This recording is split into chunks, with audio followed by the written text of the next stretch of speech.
Hello.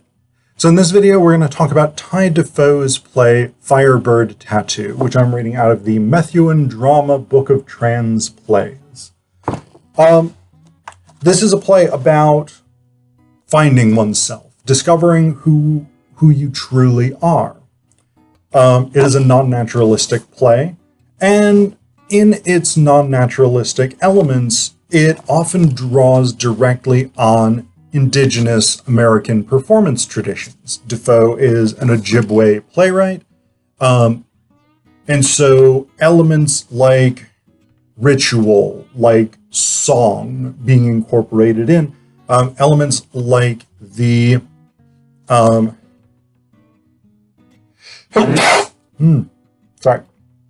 elements like the interpenetration of the human world, the physical world, and the spiritual world. These are all incorporated within this performance. The play basically follows Skye, who's a young 18-year-old, Ojibwe person. She is two-spirit, queer, innocent, bookish and boyish, and nerdy. She's young with an old spirit, seeks adventure and self-discovery, according to the character description. So, Skye is somewhat in conflict with her mother, Shanud. Shanud is much more traditional, and she really values ritual, she really values ceremony, and she wants Skye to go through this particular ceremony to mark her entry into adulthood. Skye doesn't really want to do this. She doesn't feel like ritual is important to her. So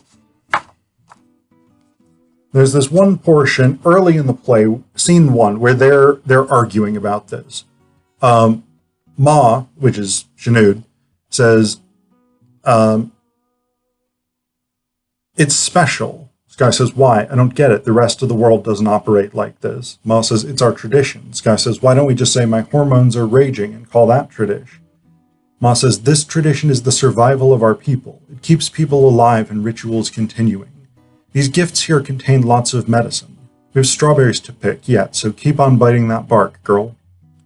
So this is part of the thing, is they bite birch bark. I don't really know what this ritual is, if I'm being honest. But they're basically taking bites of birch bark, and that's part of the ritual. And then a little bit later down this page, we have this competition over whether ritual in general is important. This guy says, this ritual thing is the last thing I want to do. It's so archaic.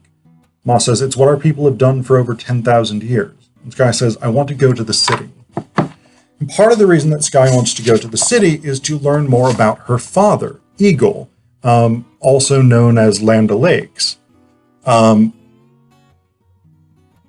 Eagle / Land O'Lakes is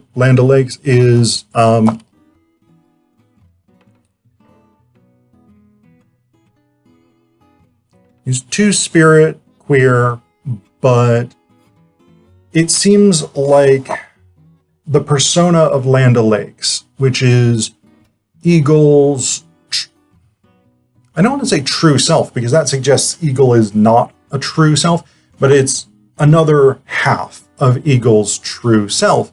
Land O'Lakes seems to exist primarily in the spirit world, and she is around as Skye is investigating and trying to find out about her father, trying to find out about his relationship with Uncle Phillip, who is Shanud's brother. And she does go to the city and kind of learns that Eagle and Uncle Phillip had a homosexual relationship, but it's not clear whether Uncle Phillip was attracted primarily to Eagle or to Land O'Lakes or to both. So again, it's a very fluid and mobile approach to gender identity and to sexuality, much more so than a lot of sort of medicalized Western discourse about identity as such would have us believe. And so that's really an important component.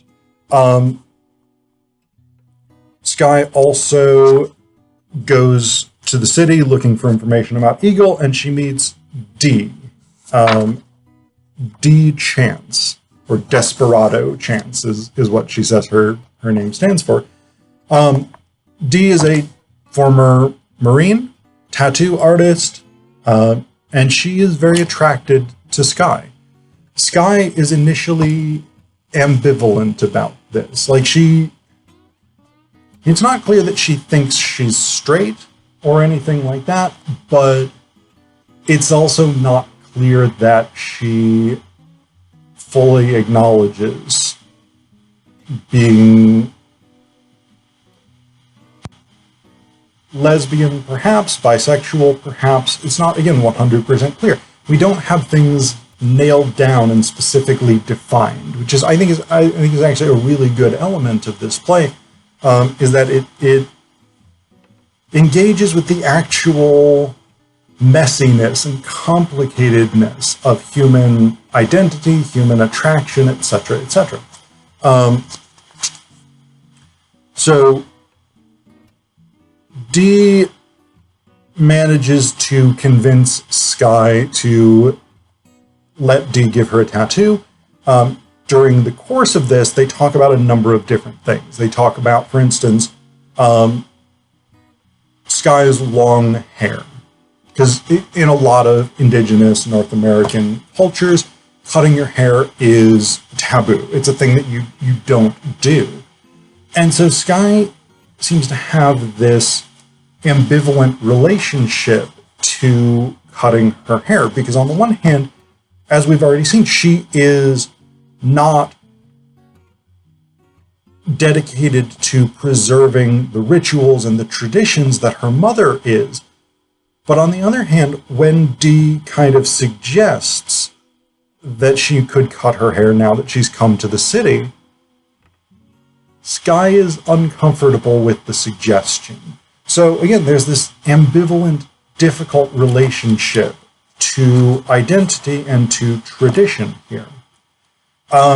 Dee and Skye also talk about some of the difficulties of things like addiction, crime, and poverty, which Dee has grown up with through the foster system and through homelessness, and Skye has grown up with on the reservation.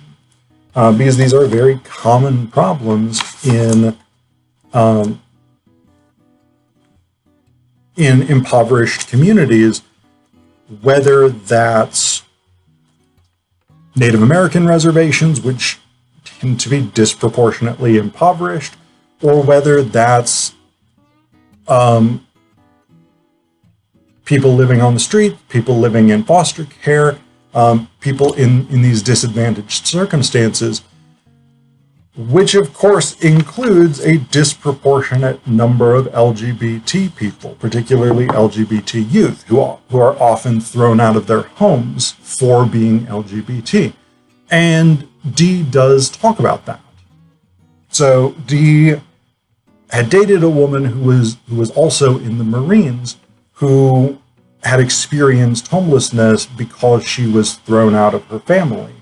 And so, again, we've got all of these different elements about figuring out who you are, how you look at the world, the way that you conceptualize yourself, and the fluidity of human experience.